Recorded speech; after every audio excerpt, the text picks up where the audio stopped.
Quería hoy nada más interrumpir un poco, eh, hacer la presentación de V porque no ha habido una presentación formal. V se incorporó al Centro de Geociencias justo cuando tuvimos que cerrar el Centro de Geociencias por la pandemia, entonces realmente no, entre todo el relajo, no hubo oportunidad de decirles, bueno, ya está V, el doctor V. Martens con, con nosotros. Y entonces, pues quiero aprovechar la oportunidad para comentarles, el doctor V. Martens se ha incorporado con nosotros oficialmente desde el 10 de marzo.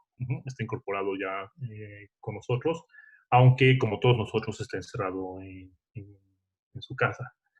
El V, muchos de ustedes ya lo conocen, ha trabajado durante mucho tiempo en la zona sur de México, en varias partes del, del Caribe. Su trabajo científico requiere poca presentación. Muchos de ustedes ya lo conocen. Y bueno, para aquellos que no lo conocen, el doctor V eh, tiene el grado de licenciatura de la Universidad Nacional de Colombia en ingeniero geólogo y después obtuvo el doctorado en abril del 2009 en la Universidad de Stanford, en el Departamento de Ciencias Biológicas y del Ambiente, donde después se realizó un postdoctorado. Después de eso estuvo realizando trabajando eh, en diversas consultorías, ¿cómo se llama? Plate Tectonics. Tectonic Analysis. En Tectonic Analysis, disculpen. Y bueno, ahora se incorpora del planta de investigadores del CGO. Y bueno, quería darle la bienvenida a V, al menos de esta manera, y esta presentación ante todos. Y bueno, adelante V, muchas gracias. Muchas gracias a ti, Juan Pablo, por esta bienvenida. En efecto, estoy encerrado como todos lo estamos, pero estoy muy feliz, la verdad, de estar aquí siendo parte del CGO en una institución tan prestigiosa como la UNAM.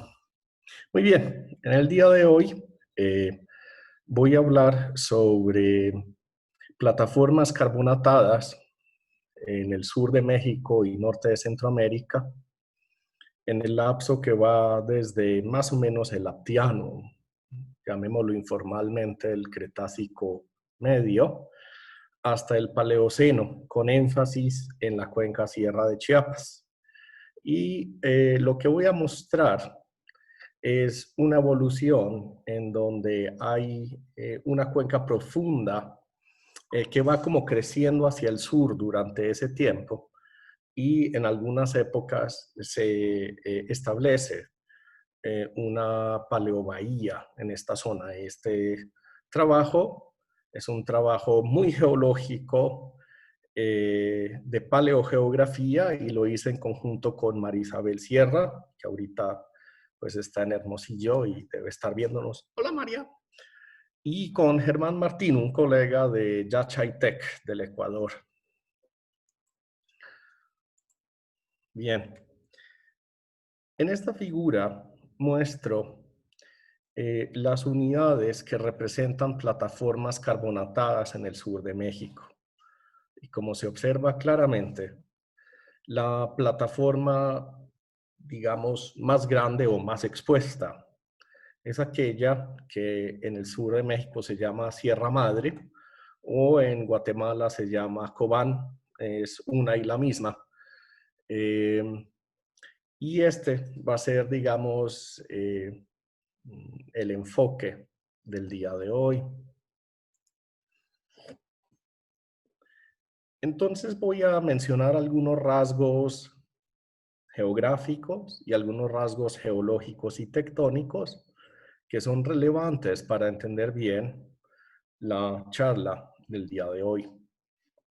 En esta figura estoy mostrando cuencas, la de sureste, la cuenca Sierra de Chiapas, en la Sierra de Chiapas.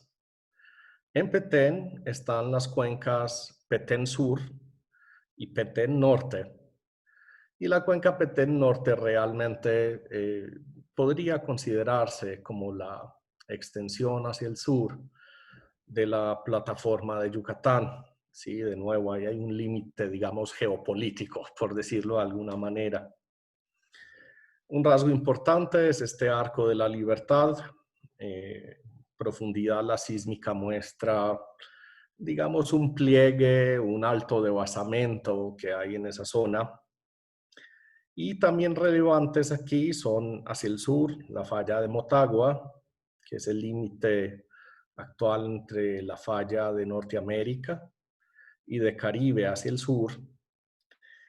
Es también el límite entre el bloque Maya y el bloque Chortí, y ese bloque Chortí al sur estaba definitivamente ubicado en otro lugar en el Cretácico y Paleoceno, y por eso no es relevante considerar las paleofacies que registran las rocas sedimentarias al sur de la falla de Motagua para la zona que hay al norte para ese momento geológico, es decir, el Cretácico y el Paleógeno.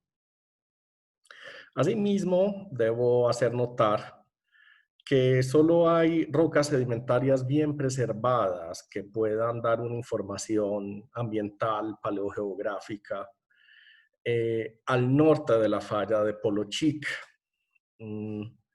Entonces, básicamente la información está limitada por esta falla, y en Chiapas está limitada fundamentalmente por la depresión central, ¿sí?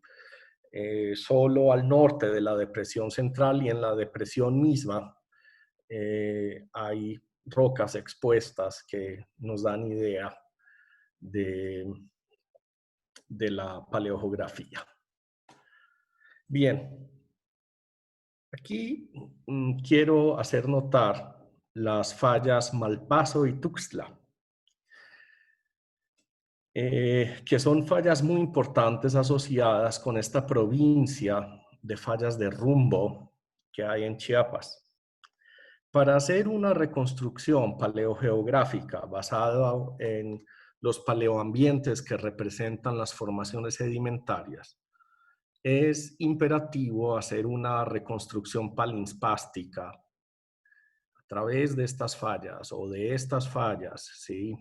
Lo mejor que uno pueda. Eso es un trabajo muy difícil y muy especulativo, pero la presencia de fallas requiere necesariamente que uno trate de estimar los desplazamientos y reconstituya tales. Asimismo, estoy mostrando la ubicación de algunos pozos, ¿sí? Que afortunadamente la información de estos es parte del dominio público y también se tuvo en cuenta en el trabajo. Aquí en esta zona de Guatemala simplemente quiero hacer notar que así como en la Sierra de Chiapas hay un cinturón de pliegues y cabalgaduras relativamente joven, de edad miocena, en Guatemala hay uno que es un tanto más viejo, probablemente de edad paleógena, ¿sí? Y se ve justo al norte de la falla de Polochic. Asimismo, grupo de franceses les dieron acceso a el material de ciertos pozos guatemaltecos y de allí pues se extrajo también parte de la información. Noten además que en la cuenca Petén Sur, en su parte más norte, es una cuenca en donde hay muy poca deformación y eso en efecto se ve en la sísmica, y en esta cuenca se tienen estimados de espesores que son más fidedignos que aquellos que se tienen en las zonas donde la tectónica compresiva pues ha hecho cabalgar unidades unas sobre otras. Bien, aquí quiero hacer el planteamiento del problema. Resulta que estos mapas de paleogeografía y paleofacies, ¿sí? Digamos, basados en las formaciones sedimentarias. Se usan incluso hoy en día o en trabajos en donde se pretende determinar la procedencia de sedimentos. Y leyendo la literatura me percaté del siguiente problema. Y es que hay como dos grupos que han estudiado las paleofacies y han llegado a conclusiones que son un poco contradictorias. Nótese a la izquierda que el grupo de Pemex, aquí simplemente estoy dando un ejemplo de un mapa de uno de los artículos, en el área, digamos, del norte de Chiapas, presenta paleofacies limitadas, digamos, con líneas que en general tienen una tendencia este-oeste. El grupo de franceses que ha trabajado paleofacies en la misma zona presenta límites de paleofacies que son fundamentalmente norte-sur, ¿sí? Y entonces, francamente, son mapas de litosfacies que son casi que contradictorios. Y entonces me interesé como por ir a la literatura original y a los datos originales para ver por qué se llegan o llegaron estos dos grupos de investigadores diferentes a conclusiones tan contrastantes. Entonces, los objetivos del trabajo y de la presentación de hoy son los siguientes. Primero, reinterpretar los datos públicos. Cuando uno trabaja estas paleofacies, siempre se enfrenta con el problema de encontrarse con colegas de la industria petrolera que siempre te dicen, mira, aquí tienes errores, allí otros errores, y uno les dice, ¿por qué? Porque yo he visto datos y sísmica y pozos y que tú no vas a poder nunca ver porque son secretos, ¿ok? Entonces, bueno, corro el riesgo, ¿sí? En este trabajo de estar equivocado por la limitación que tengo de solo poder usar datos públicos. Pero entonces el objetivo es reinterpretarlos y particularmente reinterpretar los datos que provienen de ambos grupos para ver si puedo obtener como una idea o un mapa de litofacies que sea más coherente. Asimismo, traté de consultar datos que se obtuvieron de Guatemala y Belice para incorporarlos aquí. Evidentemente a la geología poco le importan los límites políticos. Y la alternativa plausible que hoy voy a plantear es la de una cuenca profunda en U que se va abriendo en el Cretácico, en el Norú de Chiapas, ¿sí? Y que en los momentos donde tienes un tracto bajo, un low system tract, posiblemente había una paleobahía ahí.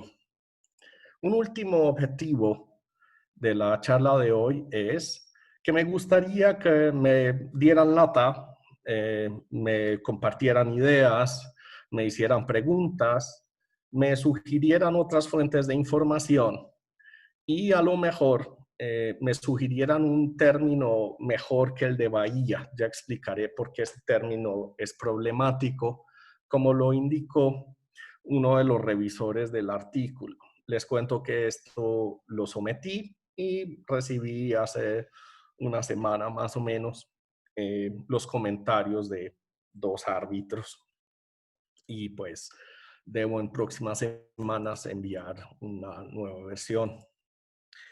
Bien, metodología.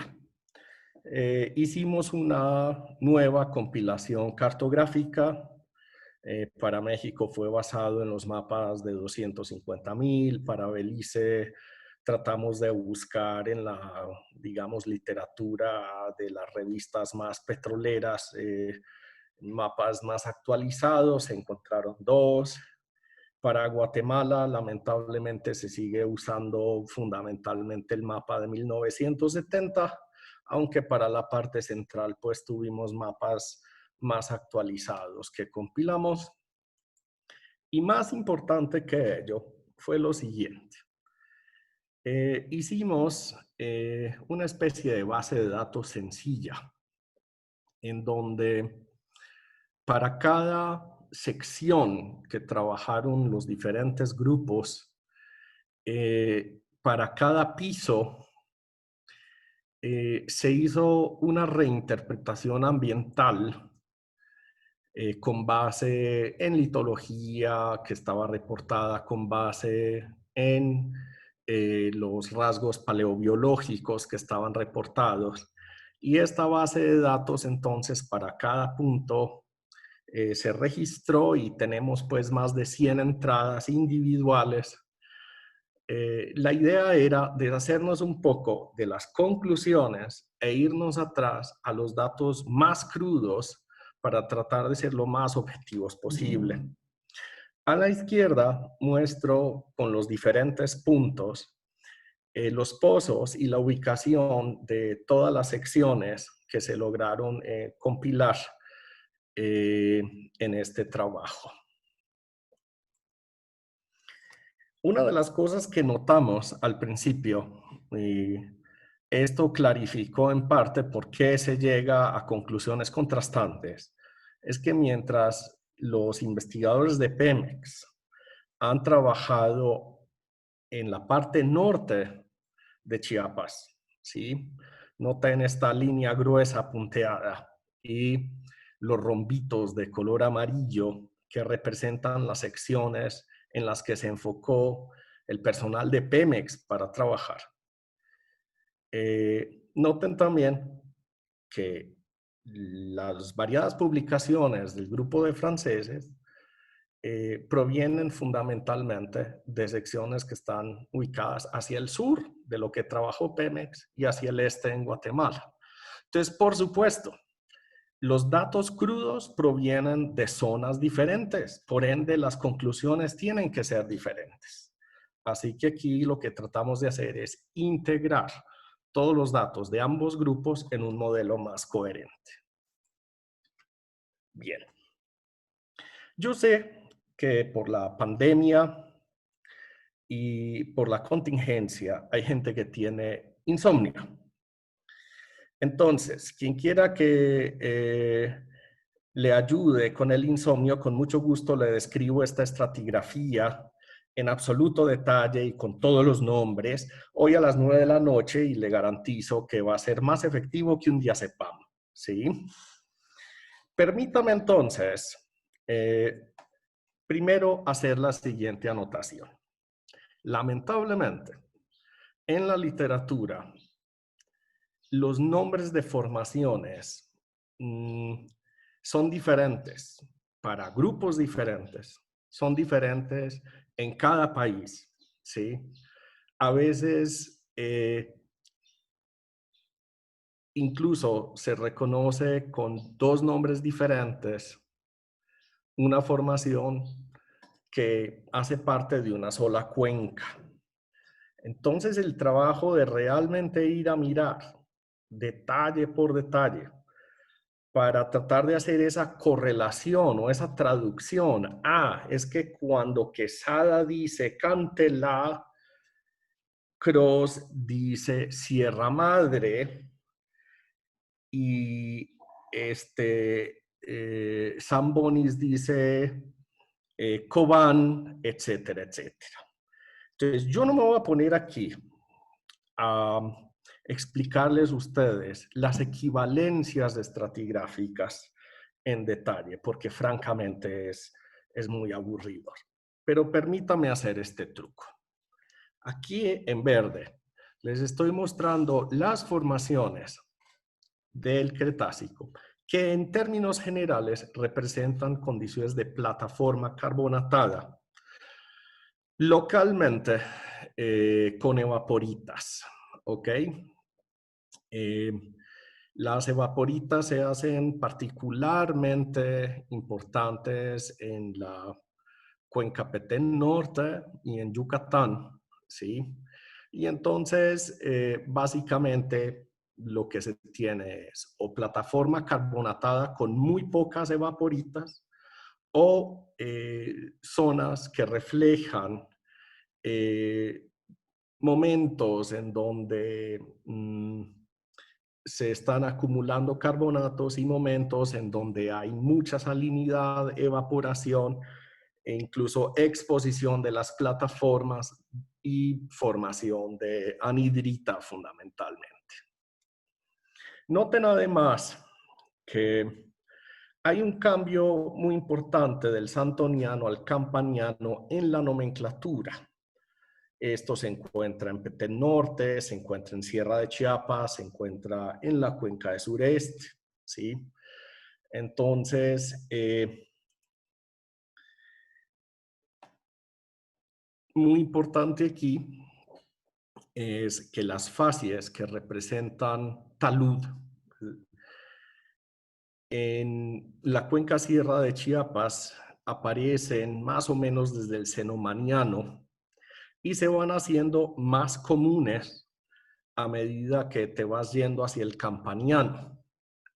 Asimismo, entonces son las formaciones Jolpabuchil y Xochitlán, ¿sí? Que lamentablemente también encontramos problemas de nomenclatura porque hay grupos que confundían, los franceses confundían un poco la nomenclatura ahí, pero el caso es este. Hasta el santoniano predominan las condiciones de plataforma y muy localmente hay condiciones de talud. Eso ahorita lo va a mostrar. Y estas condiciones de talud se van haciendo más, digamos, comunes hacia finales del Cretácico. En el campaniano y sobre todo en el maastrichtiano, hay formaciones que de repente nos indican condiciones de depositación muy diferentes. En la formación Ocosocuautla, que es una formación muy colorida y pues cuando digo colorida es que es muy variable, es muy interesante, está llena de fósiles absolutamente interesantes y contiene facies que van desde prodeltas francamente siliciclásticos hasta facies de plataforma con tapetes de rudistas y plataforma externa. Y también en esta época aparecen entonces turbiditas ya muy distales, ¿sí? Facies que son de pronto de pie de talud o incluso de llanura abisal, que se denominan formación Méndez.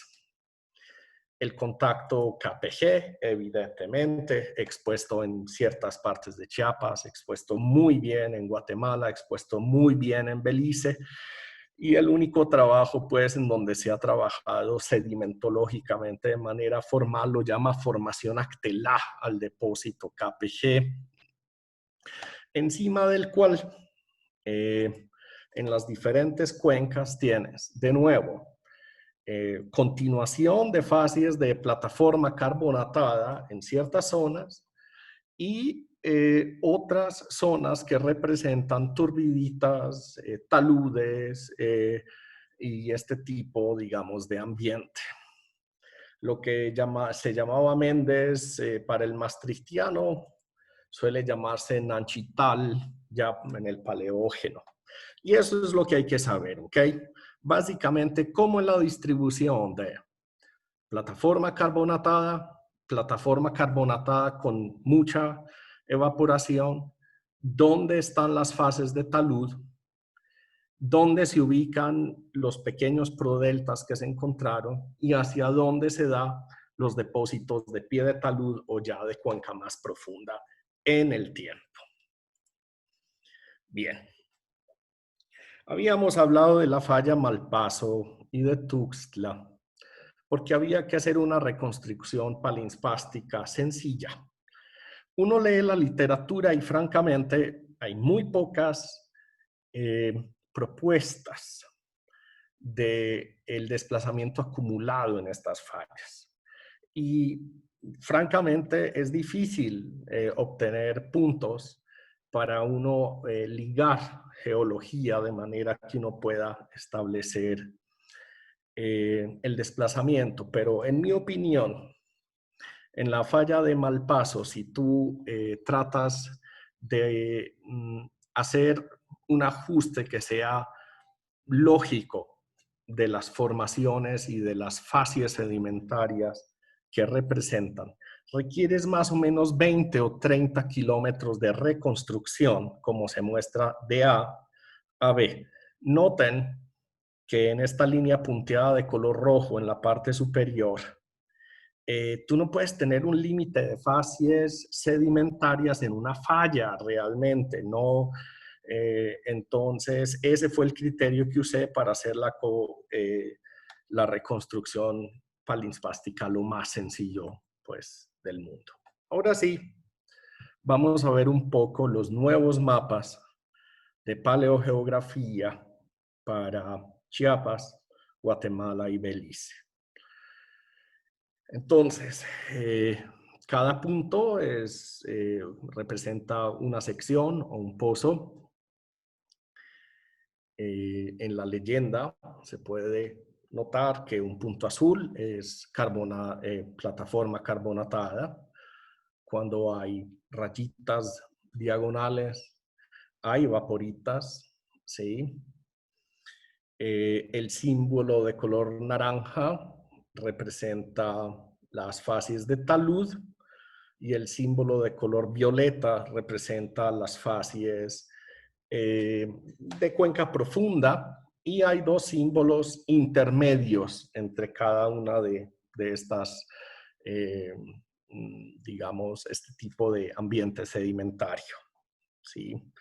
Entonces nosotros en el artículo presentamos un resumen que viene de esta base de datos de cada uno de los puntos, ¿sí? Y para el aptiano solo ocurre en algunas localidades, en muchas no existe aptiano. Y en este mapa clave es el hecho de que solo hay un punto en donde tenemos facies de talud, aquí como entre, esto es Veracruz y Tabasco, ¿sí? De resto se trata de plataformas en donde las evaporitas son más comunes hacia Belice, hacia el norte de Guatemala y evidentemente hacia Yucatán. En Yucatán hay trabajos que datan de los 70 y los 80, en donde hay unas descripciones muy bonitas de los pozos que hay allí, pero lamentablemente pues la geología expuesta es puro caliche, así que no, pues es difícil hacer la interpretación. Pasamos ahorita a lo que vendría a ser el albiano cenomaniano, ¿sí? En el albiano cenomaniano, importante es el hecho de que encontramos una localidad más con facies de talud, ahí donde dice Jolpabuchil, ¿sí? Encontramos muchas localidades en donde abundan las evaporitas, ¿sí?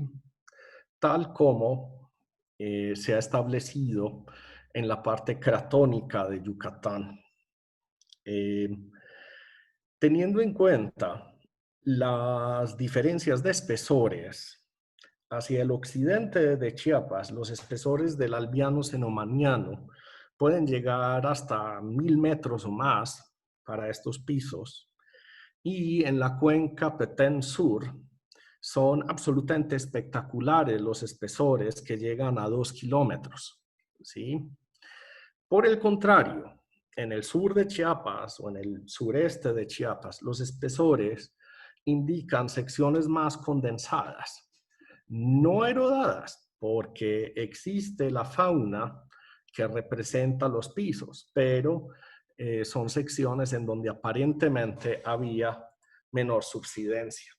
Entonces, en principio, las áreas de más alta subsidencia son Nor-U de Chiapas, la cuenca Petén Sur, y más baja subsidencia hay en el sureste de Chiapas para este momento.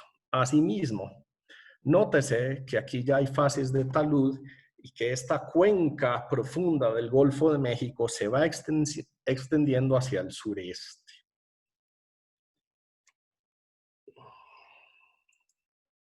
Bien, seguimos con el turoniano y el santoniano. Como les dije, se están haciendo cada vez más comunes aquí en el noroccidente del mapa estas facies de talud, incluso ya de pie de talud, ¿sí? Indicando que se está profundizando la cuenca, o más bien que la parte profunda de la cuenca está migrando, o otra manera de expresarlo es que la margen continental está migrando hacia el sur, ¿sí? Esto lo veríamos acá. En general, para este tiempo, además, las ovaporitas son menos comunes, ¿sí? Así que hay un cambio en general en la profundidad del mar. Aquí hay que anotar que estos mapas son mapas extremadamente generalizados. Si bien es cierto que en el Cretácico las temperaturas en general eran más altas, que el nivel del mar era más alto y por ende se habían formado muchos mares epicontinentales. Eh, También es cierto que sigue habiendo fluctuaciones con frecuencias más altas, si bien relativamente pequeñas, ¿sí? Pero son muy significativas y ese nivel de detalle que uno podría, por ejemplo, tener en un estudio de estratigrafía secuencial con información de sísmica 3D, pues aquí se pierde por completo. Así que estoy diciendo que la plataforma es un poco más profunda, ¿sí? Pero esto es una generalización. Y se llega a un periodo supremamente interesante que es el Campaniano Maastrichtiano. Las rocas del Campaniano superior y del Maastrichtiano son muy variadas, por eso pongo de nuevo la leyenda e incluyo en la leyenda facies deltaicas en amarillo, ¿sí? Porque aquí, cerca de Ocoso Cuautla, hay unas rocas, unos conglomerados muy bonitos, aparentemente representan un prodelta y reflejan la primera llegada de material siliciclástico después de decenas de millones de años de depósitos fundamentalmente carbonatados, ¿sí? Estos conglomerados que ocurren en Ocosocuautla son francamente siliciclásticos, es decir, están llenos de cuarzos lechosos, de chert, son arenas muy limpias. Y esto refleja de alguna manera que hay un cambio geológico muy importante, ¿sí? Entonces aquí yo hago una anotación pequeña en la parte izquierda, se llama el cerebro, así llamé yo ese miembro, por la geoforma muy peculiar y los locales a esa geoforma lo llaman como un cerebro, ¿sí? Bien. Entonces tenemos delta en el occidente. Hacia el este tenemos condiciones de una plataforma muy rica en rudistas, ¿sí? Que se llama la plataforma Angostura, que además en campo es fácil de identificar precisamente por organismos, por foraminíferos como chubina, jamaiquense, etcétera, etcétera. Y entonces, entre esa plataforma y el Prodelta este, hay una cuenquita, ¿sí? Que fue trabajada por los franceses. Y ahí es donde está el asunto, la clave, ¿sí? Veámoslo en este mapa un poco más limpio. La línea punteada de color azul refleja la ubicación o el límite de facies actual. Pero ese límite de facies hay que correrlo, reconstruirlo a través de la falla Malpaso y Tuxtla, y entonces se llega a que tenemos como una pequeña bahía aquí en esta zona cercana a Ocosocuautla y Tuxtla Gutiérrez. Sí. Es también un buen momento para empezar a hablar de algo muy fundamental, y es que en el centro de Guatemala, las formaciones sedimentarias reflejan un cambio paleoambiental muy, muy importante. Allí hay una formacioncita que se llama la formación Campur, en donde la fauna de foraminíferos refleja el paso de una plataforma muy somera a unas condiciones de plataforma carbonatada profunda, ¿sí? Esto, pues, en inglés, los autores franceses lo llaman drowning, ¿sí? Como el ahogamiento, profundización de la cuenca, y está muy bien establecido el tiempo de esta profundización, que es campaniano. Y en el campaniano mismo, entonces, ya se establecen condiciones de cuenca profunda. Estas condiciones de cuenca profunda aquí reflejan un evento tectónico que es el choque de la placa de Caribe o del arco del Caribe con esta margen pasiva que existía hasta el Campaniano. Entonces, la cuenca, que en Guatemala la están representando las formaciones Campur, Sepur y equivalentes, es una cuenca de carga. Es una cuenca que se forma por el avance de esta colisión. Pero en Chiapas, la plataforma de Angostura claramente indica que la cuenca Sepur y el Golfo de México todavía no están unidos, ¿sí? Todavía son cuencas separadas hasta que llegamos al Paleoceno. En el Paleoceno, entonces, este fenómeno de cuenca de carga también se presenta ya en el centro de Chiapas, en donde pues las capas se denominan formación Soyaló, ¿sí? Asimismo, en la parte cratónica de Yucatán, nótese que incluso en los mapas que mostré ahora, pues hay zonas en donde hay deformación y se formaron estos cinturones de pliegues y cabalgaduras. Yucatán, por el contrario, hasta la zona cercana, adyacente al Arco de la Libertad, es un bloque muy rígido, y ese bloque rígido no tiene deformaciones significativas desde el Cretácico, a diferencia de la parte hacia el occidente, hacia el sur, que ha tenido sucesivas deformaciones desde entonces, ¿sí? A continuación, entonces, muestro el mapa un poco más limpio. Nótese además que esta cuenca de Sepur se ha hecho más extensa, ha migrado hacia el norte.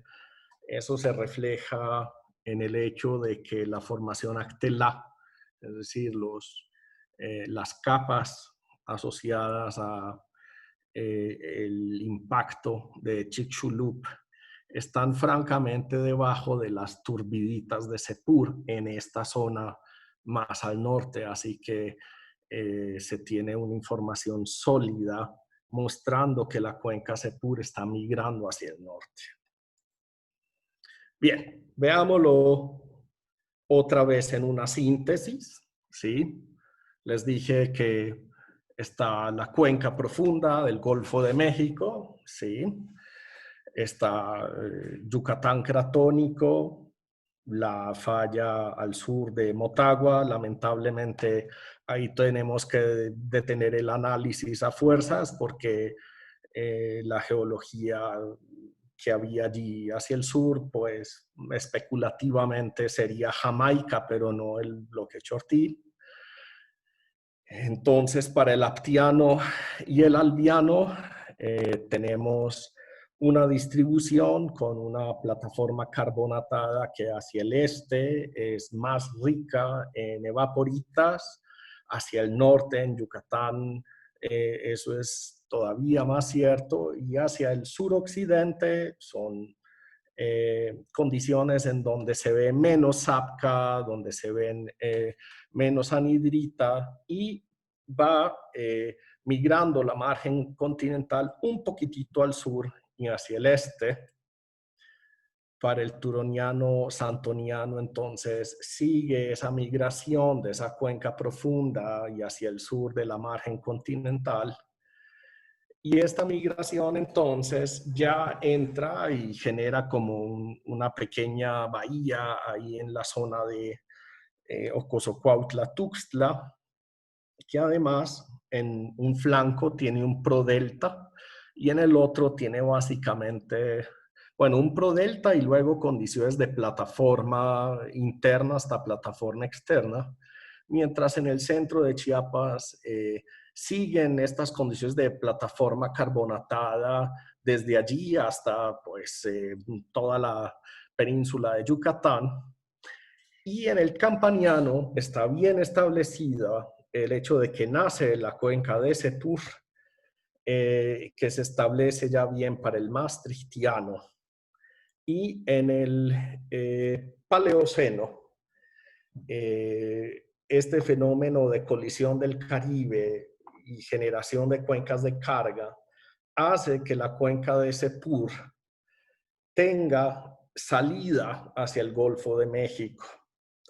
Esto es importante porque evidentemente estamos hablando de que puede haber transporte de sedimento desde, digamos, la parte central de Guatemala hacia el Golfo de México en ese momento. Eso seguramente, y yo francamente sé muy poco al respecto, debe tener efectos ambientales. Y si bien no sabemos muy bien hacia el este qué es lo que pasa, de nuevo el rompecabezas tectónico se llevó las unidades correspondientes hacia Cuba, etcétera, etcétera. Este es un momento en donde parece que las aguas de alrededor de la península de Yucatán estaban todas conectadas, ¿sí? O al menos al sur lo estaban, ¿sí? Muy bien. Entonces, algunas conclusiones fundamentales. Primero, la solución a estos límites de fase contrastantes entre el grupo de Pemex y el grupo de franceses que creo que tenían apoyo financiero de Total y ELF, se debe a que ambos grupos trabajaron secciones que estaban ubicadas en lugares diferentes.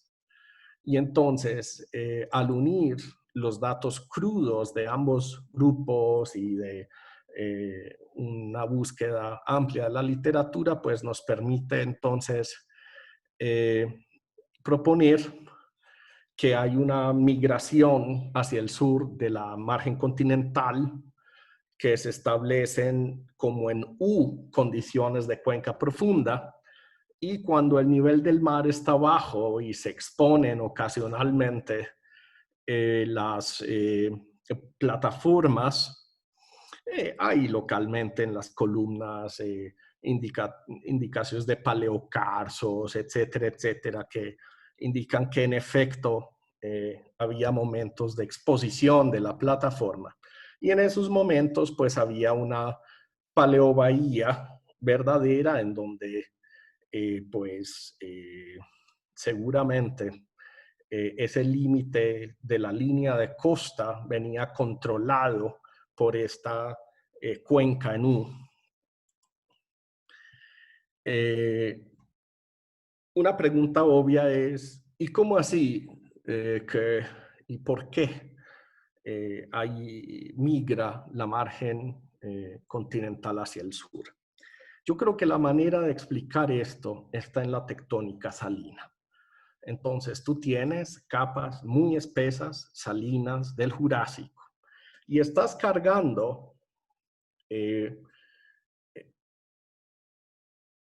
con carbonatos en algunas zonas, ¿sí?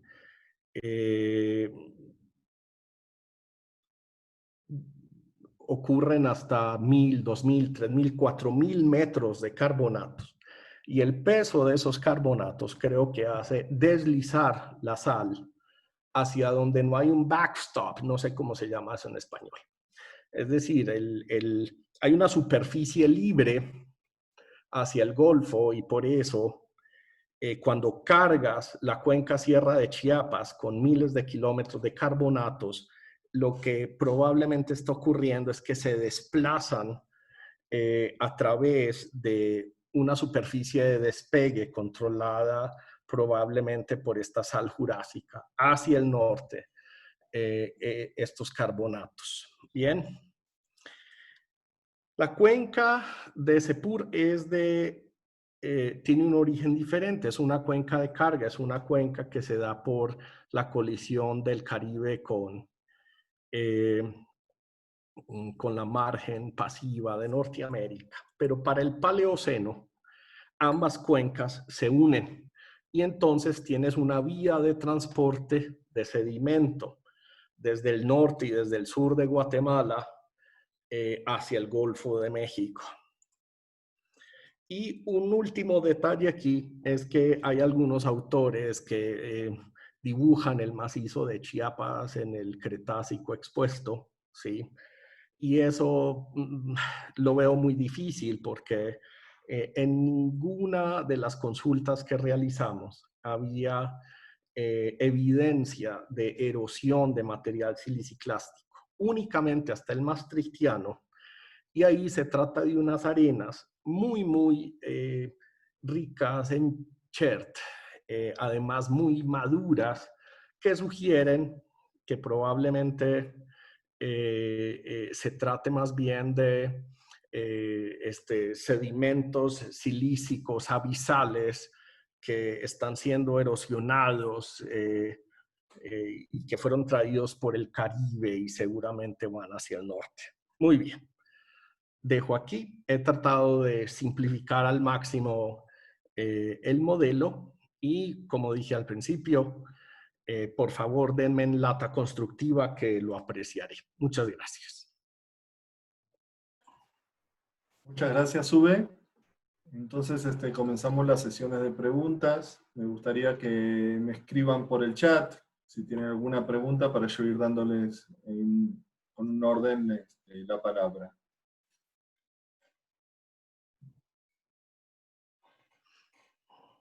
Nadie me escribe, Ube. Bueno.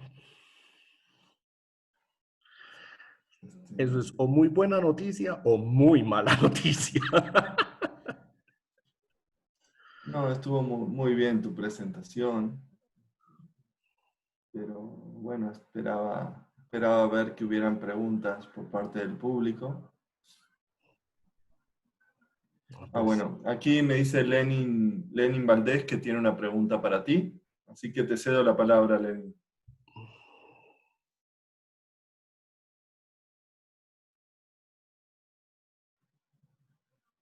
Lenin.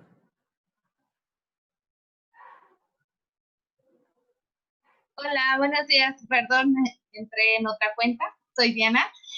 Ok, Diana. Sí, yo quiero saber básicamente cuál es la diferencia entre tu propuesta, o sea, cuáles son las diferencias significativas entre tu propuesta y lo que ya había propuesto Padilla y Sánchez, porque hay bastantes similitudes. No sé si has tenido oportunidad de revisarlo. Sí, claro, pero mira que por supuesto va a haber similitudes, pero aquí el punto clave y el punto, digamos, nuevo es que se está planteando un retroceso de la margen continental, ¿sí? Y se está planteando que en la zona hay dos mecanismos de generación de cuenca, ¿sí? Uno relacionado a tectónica salina, otro relacionado a a cuencas de carga por colisión entre bloques, ¿ok? Entre un arco y una margen pasiva, ¿sí? Pero tú tienes toda la razón. Evidentemente va a haber muchos elementos que coinciden, ¿sí? Pero la contribución aquí fundamental está en el significado que tiene esa migración hacia el sur de la margen continental para unir entonces esa cuenca con la cuenca de Sepur, ¿sí? Y la propuesta fundamental nuestra entonces es que tú tienes una circulación de sedimento por turbiditas que pueden estarse originando en el norte de Centroamérica y pueden estar circulando hasta el norte, hacia el sur del Golfo de México. ¿Ok? Ahí es donde veo yo el aporte, digamos, más importante de este trabajo. La siguiente es por parte de Ingrid. No sé, me escribió la pregunta por el chat, pero puede hacerla directamente. No, pero dice cuál es la procedencia del conglomerado, ¿verdad? Sí. Muy bien. Mira, este es un conglomerado relativamente masivo, con poca estratificación, que hacia la parte superior, las litofacies son unos 2 metros de conglomerado con poca estratificación, son, fragmentitos redondeados de 2 a 3 centímetros en una matriz, y luego tienes unas arenas finas, limpias, con mucha porosidad, 20, 30 centímetros en medio, ¿sí? La petrografía de esas areniscas sugiere que la procedencia viene fundamentalmente de capas que se depositan en un ambiente abisal en el fondo del océano, porque es muy, muy rico en chert. O sea, son capas muy cuarzosas, pero esto no es cuarzo que proviene de una fuente continental. Son materiales cuarzosos que provienen de cherts, ¿sí?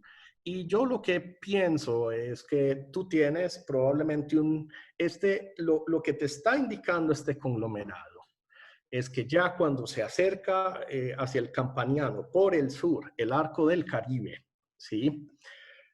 Esos ríos que antes desembocaban al mar directamente, o sea, del arco del Caribe hacia el norte, ahorita la hacen más hacia el norte y son capaces de transportar material que viene de estas rocas oceánicas, probablemente del prisma acrecionario de este bloquecito. En ese prisma seguramente hay variedad de rocas, pero la más resistente de todas, ¿sí? Si tú tienes un clima propicio, mucho intemperismo y mucho transporte, lo que te va a quedar al final es una arena muy rica en cuarzo, pero en este caso esos cuarzos provienen de chert, ¿sí? Provienen de las capas de lo profundo del océano, ¿ok? Entonces creo que tiene una afinidad de Caribe. Lo que no he visto, lamentablemente, son, digamos, organismos que se hayan preservado y que se vean en la lámina delgada. A eso sí te los quedo debiendo, sí, pero creo que esa es la procedencia. Después tenemos un comentario de Humberto, lo puedes ver en el chat, Juve. Ah, sí, bueno, claro, pero Humberto me está hablando del Jurásico, ¿sí? Yo aquí quiero hacer una salvedad. Yo no soy sedimentólogo. Yo me interesé mucho en el problema porque me parecía pues que si íbamos a entender procedencia sedimentaria teníamos que tener mapas paleogeográficos que realmente no fueran contradictorios, ¿verdad? Por eso me uní con María Isabel y con Germán, pero para ser muy... a Humberto se le fue el audio. Bueno, después le comentamos, pero quiero para todos... Igual queda grabado tu seminario y lo pueden ver en el canal de YouTube. Ah, perfecto. Entonces, ahí lo clave está en que tenemos que hacer mapas de paleogeografía, no únicamente para el Jurásico o no únicamente para el Cretácico, pues la idea evidentemente es seguir con el Eoceno, Oligoceno, Mioceno e ir extendiendo la zona, ¿sí? Yo pues ya tengo algo de trabajo hecho para el Eoceno y tengo algunas ideas para el Mioceno.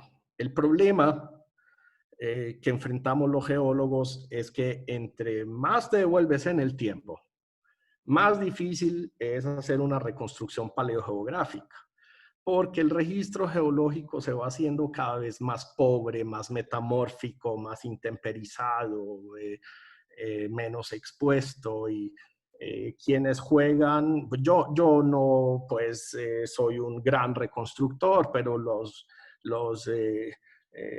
titanes de las reconstrucciones tectónicas pues se fundamentan mucho en las anomalías magnéticas de los océanos y se les acaban en el Jurásico. De ahí para atrás, francamente, entramos más en el terreno de las novelas y menos en el de las ciencias, ¿ok?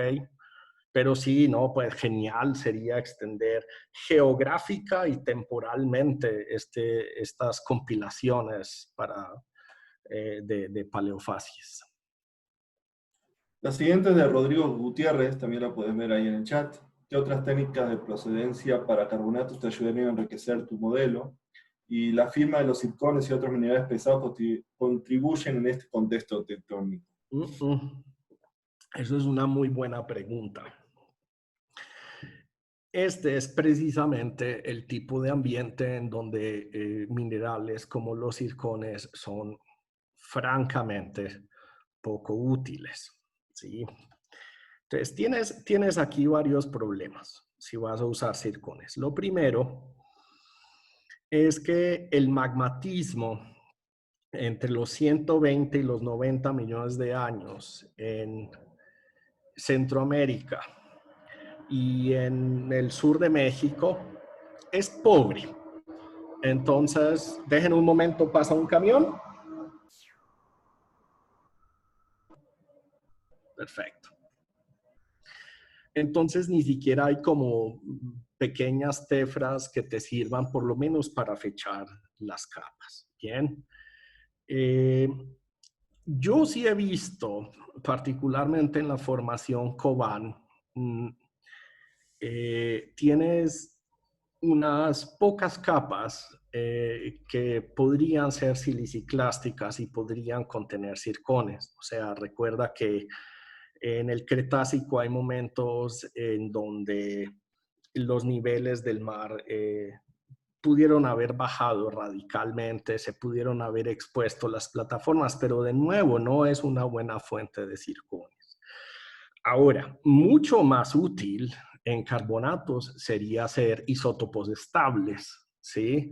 Y todavía más útil en este tipo de trabajos es uno poder trabajar con excelentes paleobiólogos. Aquí la paleobiología es absolutamente clave. Entonces, buenos sedimentólogos y buenos paleobiólogos, paleontólogos, ¿sí? Son capaces de hacer un análisis del ambiente con mucha precisión. Ten además en cuenta cuál es la procedencia del carbonato, chico. Evidentemente, muchos de esos carbonatos se generan in situ por organismos, ¿sí?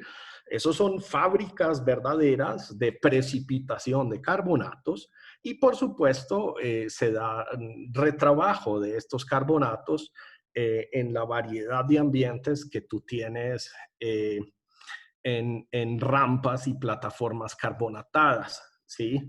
Pero aquí el término procedencia hay que manejarlo muy, muy distinto, ¿ok? Ese es mucho más interesante cuando tú quieres ya estudiar, por ejemplo, ese prodelta, ¿sí? Del que hablamos anteriormente. ¿Alguna otra pregunta? Parece que no hay más preguntas. Si es así, pues ya. Bueno, vino una última. ¿Por qué se dio el cambio en la sedimentación de carbonatos Sachert? Sí. Ustedes dan aquí una pequeña licencia para yo abrir otra presentación en donde tengo una figurita prestada de un artículo de Pindell y coautores que te puede dar razón de por qué ese cambio.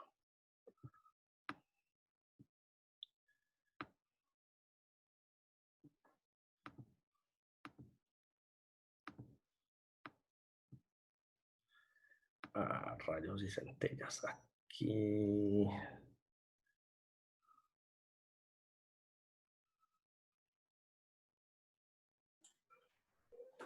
Acá.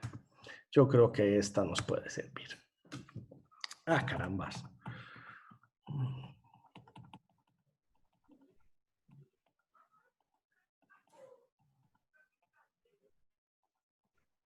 Esta nos puede servir.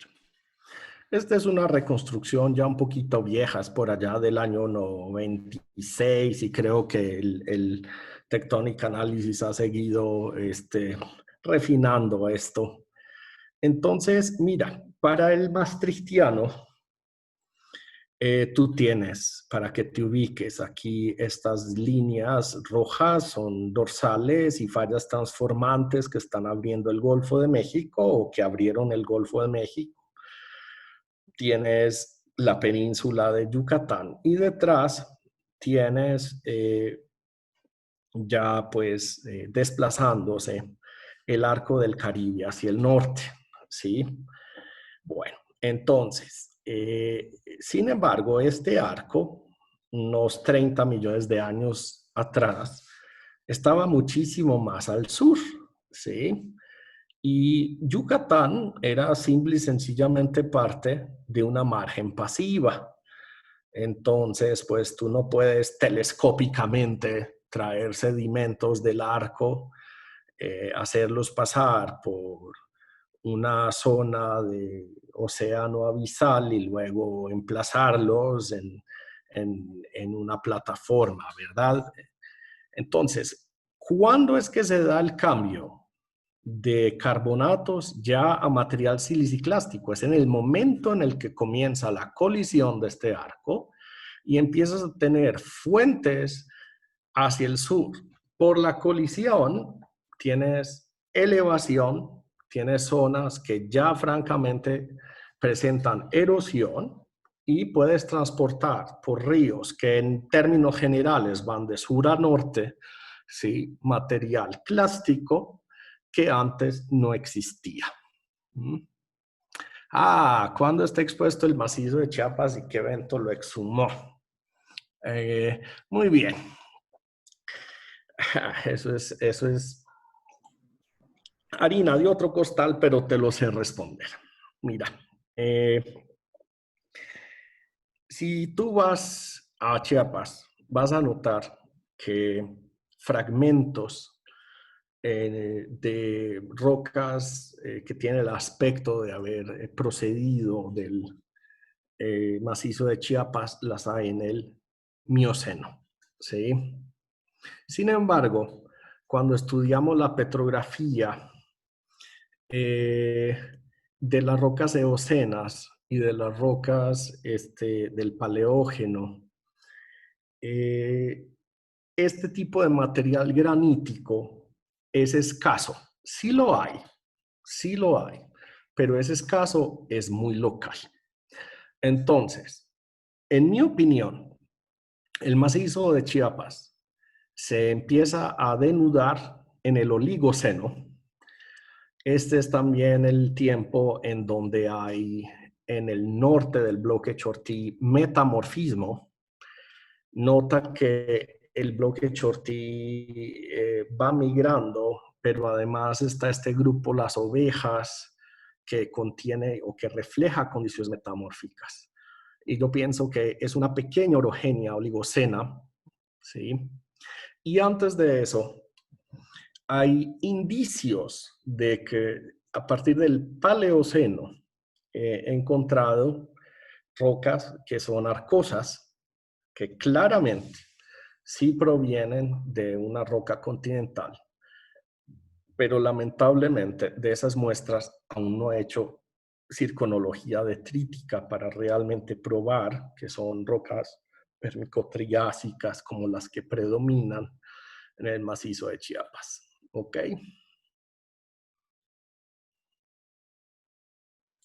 Bueno, agradecemos a todos su participación. Muchas gracias, Uwe, y los esperamos para el siguiente seminario del próximo miércoles. Muchas gracias a todos.